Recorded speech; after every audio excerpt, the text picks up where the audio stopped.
नमस्कार, मी प्रियांका पाटील। आपण पाहत आहात राष्ट्रीय लोकराज्य न्यूज, निर्भीड बातम्यांचे व्यासपीठ। आज आपण दिवसभरामध्ये घडणाऱ्या घडामोडींवर नजर टाकूया। सिद्धेश्वर तरुण मंडळ व गवळी समाजाच्या वतीने सगर उत्सव मोठ्या उत्साहात संपन्न। अहिल्यानगर येथील जंगूबाई तालीमच्या सिद्धेश्वर तरुण मंडळ व गवळी समाजाच्या वतीने तोपखाना येथे सगर उत्सव मोठ्या उत्साहात संपन्न झाला।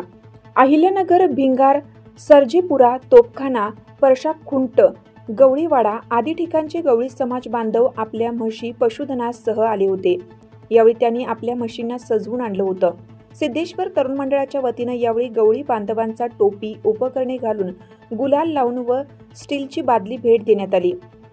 यावेळी राजू मामा जाधव, ॲडव्होकेट धनंजय जाधव, अभिमन्यू जाधव आदी मान्यवरांसह ज्येष्ठ समाज बांधव व गवळी समाज मोठ्या संख्येने उपस्थित होता। हा उत्सव पाहण्यासाठी मोठ्या संख्येने नगरकर उपस्थित होते।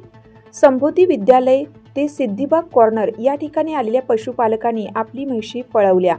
राज्यात ठिकठिकाणी दीपावलीचा सण मोठ्या उत्साहात साजरा होत आहे। त्यानंतर नगर शहरातील गवळी समाज रेड्यांची आणि म्हशींची सगर म्हणजेच मिरवणूक दरवर्षी मोठ्या उत्साहाने काढत असतात। सजवलेले रेडे आणि म्हशींची मिरवणूक काढून आगळा वेगळा सण साजरा केला जातो। असे म्हणतात की म्हैस हे लक्ष्मीचे रूप आहे, तर रेडा हा यमाचे वाहन आहे। रेडेची पूजा केल्याने नवीन वर्षात कुठल्याही अडचणी येत नाहीत। नगरमध्ये 3 ठिकाणी होणाऱ्या या सोहळ्यात रेड्यांना म्हशींना सजवून त्यांची मिरवणूक काढली जाते। ढोल ताशांच्या गजरात रेड्यांचे मालक मोठ्या उत्साहात त्यांची मिरवणूक काढतात। गवळी समाजातर्फे रेड्यांची पूजा केली जाते। तोपखान्यात ही अनोखी प्रथा शहराच्या मध्यभागी 35 वर्षापासून पाळली जात आहे। रंगवलेली शिंगे, गळ्यात घुंगरमाळा, पाठीवरती नक्षीकाम, मानेवर मोरपंखाचा पिसारा अशा रूपात नटलेल्या हेल्यांमुळे सगर महोत्सव लक्षवेधी ठरला। दरवर्षी दिवाळी पाडव्यानंतर या महोत्सवाचं आयोजन करण्यात येतं। राष्ट्रीय लोकराज्य न्यूज नेटवर्क, अहिल्यानगर।